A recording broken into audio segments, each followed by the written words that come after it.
क्या आप जानते हैं दुनिया में से बहुत सारे लोग हैं कि अपना बॉडी फैट कम करने की जर्नी स्टार्ट करते हैं, बहुत सारी कार्डियो करते हैं, बहुत सारी वेट ट्रेनिंग करते हैं, बट फैट वही का वही रह जाता है।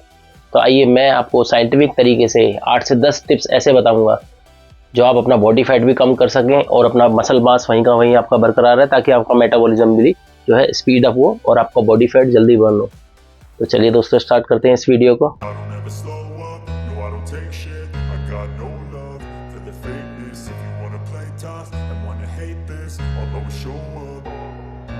I don't ever slow up, no I don't take shit. I got no love for the fakeness. If you wanna play tough and wanna hate this, I'll always show up and make a statement. I don't ever slow up, no I don't take shit. I got दोस्तों fat loss journey में 80% तक game changer साबित होता है वो है हमारा daily intake protein.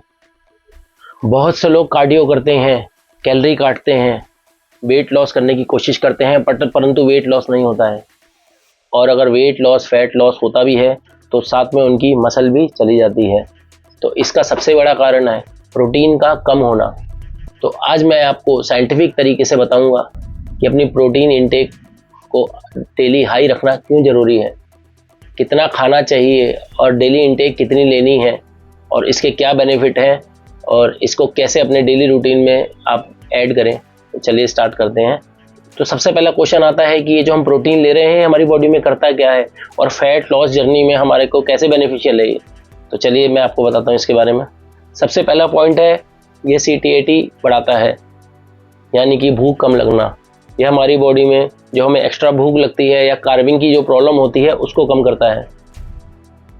Protein सबसे ज़्यादा भरने वाला मैक्रोन्यूट्रिएंट है और प्रोटीन, कार्बोहाइड्रेट और फैट इन तीनों में से जो ग्रेलिन को कम करता है, ग्रेलिन यानी कि जो हमारा भूख ना लगने वाला हार्मोन्स है उसको जो सबसे ज़्यादा कम करता है वो हमारा है प्रोटीन।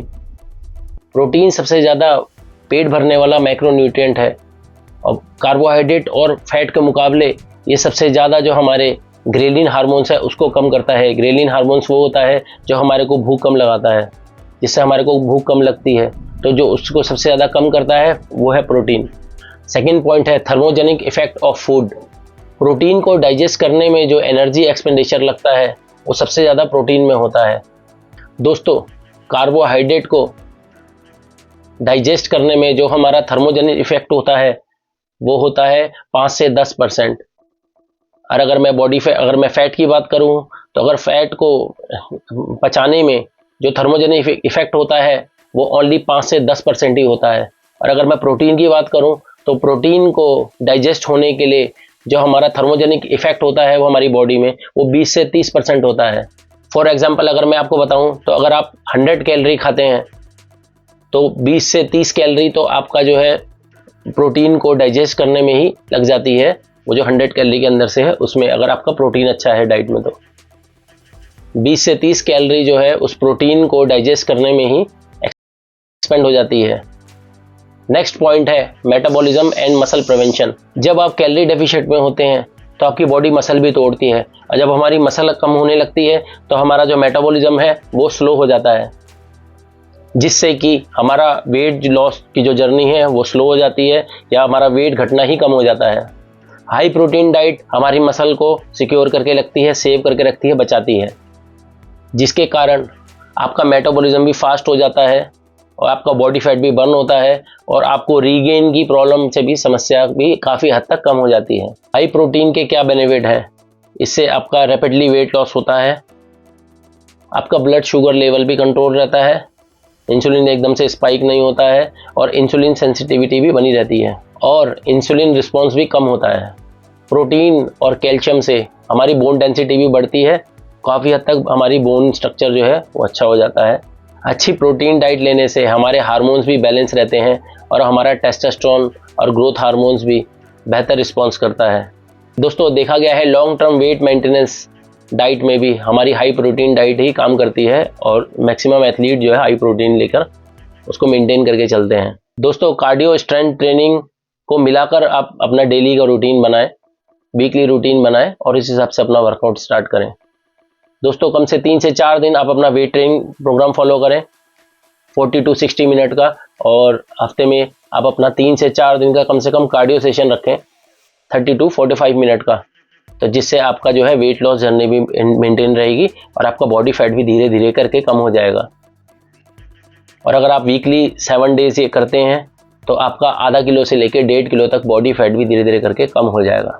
फाइबर इंक्रीज करें दोस्तों, अपनी डाइट में फाइबर आप इंक्लूड करें, फ्रूट वेजिटेबल खाएं, ओट्स को इंक्लूड करें, ब्राउन राइस को इंक्लूड करें, जिससे आपका इंसुलिन भी स्पाइक नहीं होगा और आपका मेंटेन रहेगा। यह फुलनेस को बढ़ाता है और आपका ब्लड शुगर लेवल भी स्टेबल रखता है। माइंडफुल ईटिंग करें दोस्तों, धीरे धीरे चबाकर अपना मील है उसको खाइए। दोस्तों धीरे धीरे चबा के अपने मील को खाइए, इससे ओवर ईटिंग भी कम होती है और डिस्ट्रैक्शन भी कम होता है। मील से कम आधे घंटे पहले आप अपना 2 गिलास पानी पीजिए। ये हमारे मेटाबॉलिज्म को भी तेज करता है और हमारी हंगर को भी कम करता है। अच्छी नींद लें रात में दोस्तों, कम से कम 7 से 9 घंटे आप सोइए। अगर आप स्लीप नहीं लेते हैं 7 to 9 आवर की, तो इससे आपकी बॉडी में हार्मोन्स भी डेवलप नहीं होते हैं, जिसके कारण आपको बहुत सी प्रॉब्लम का सामना कर सकता है। नेक्स्ट डे भी आपको लेथार्जिक सा फील होएगा और आपकी बॉडी में हार्मोन्स भी डेवलप नहीं होंगे और आपकी वेट लॉस जर्नी में भी रुकावटें आएंगी, जिसके कारण आपको प्रॉब्लम होगी। दोस्तों रात को कम से कम 7 से 9 घंटे की अपनी नींद पूरी लें। अगर आप ये नहीं लेते हैं तो आपके हार्मोन्स डेवलप नहीं होंगे, जिसके कारण दोस्तों देखा गया है कि 7 घंटे से कम नींद वालों को ओबेसिटी का रिस्क भी बढ़ जाता है। Process food and sugar cut दोस्तों, process food, soda, soft drink और बेकरी आइटम, इसको आपको बंद करना पड़ेगा। इसकी जगह आप अपना कॉम्प्लेक्स कार्ब को ऐड कीजिए और रिफाइंड शुगर से तो बिल्कुल ही दूर रहिए। पोर्शन को कंट्रोल करिए दोस्तों, अपनी डाइट में पोर्शन को कंट्रोल करिए और छोटी प्लेट में खाना खाएं और थोड़ा थोड़ा मील लीजिए, ताकि आपको पता चले कि आप कितना खा रहे हैं। दोस्तों अपना डेली रूटीन जो है एक लिक्विड मील से स्टार्ट करें।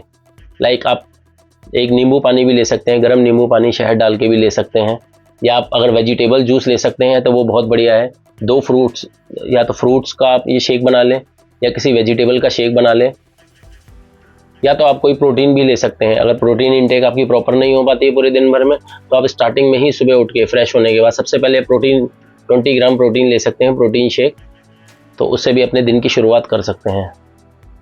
इससे आपकी हंगर भी थोड़ी सी कम होगी और आपकी पूरे दिन की कैलोरी इंटेक भी कम हो जाएगी।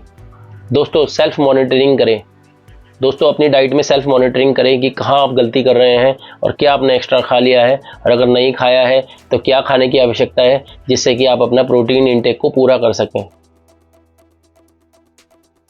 दोस्तों सेल्फ मॉनिटरिंग करें। एक अपने फूड डायरी बनाएं, उसमें अपना वेट ट्रैक करके चलें, कितना वेट है, अपने आपने क्या डाइट खाई है, कुछ एक्स्ट्रा ज़रूरत तो नहीं है, या आपको लेथार्जिक सा फील तो नहीं हो रहा है, ऐसा तो नहीं है कार्बोहाइड्रेट ही बहुत ज़्यादा कम हो गया है। ये सारी चीज़ें मेंटेन करके चलें। सेल्फ मॉनिटरिंग से आपको हेल्प मिलेगी वेट लॉस की जर्नी में। और लास्ट में आपको बताना चाहूँगा कैलोरी डेफिशिएंट मैंने आपको पिछली वीडियो में भी बताया था कि कैलोरी डेफिशिएंट किस तरीके से किया जाता है। और अपनी कैलोरी को मेंटेनेंस कैलोरी से थोड़ा सा कम करके खाइए वीकली, तो उससे भी आपको हेल्प मिलेगी। लास्ट वीडियो में मेरे से किसी ने पूछा था कि किस तरीके से आप ये 8 to 10 जो टिप्स हैं उसको आप ब्रीफली डिस्क्राइब कीजिए, तो आज मैंने ब्रीफली डिस्क्राइब किया है।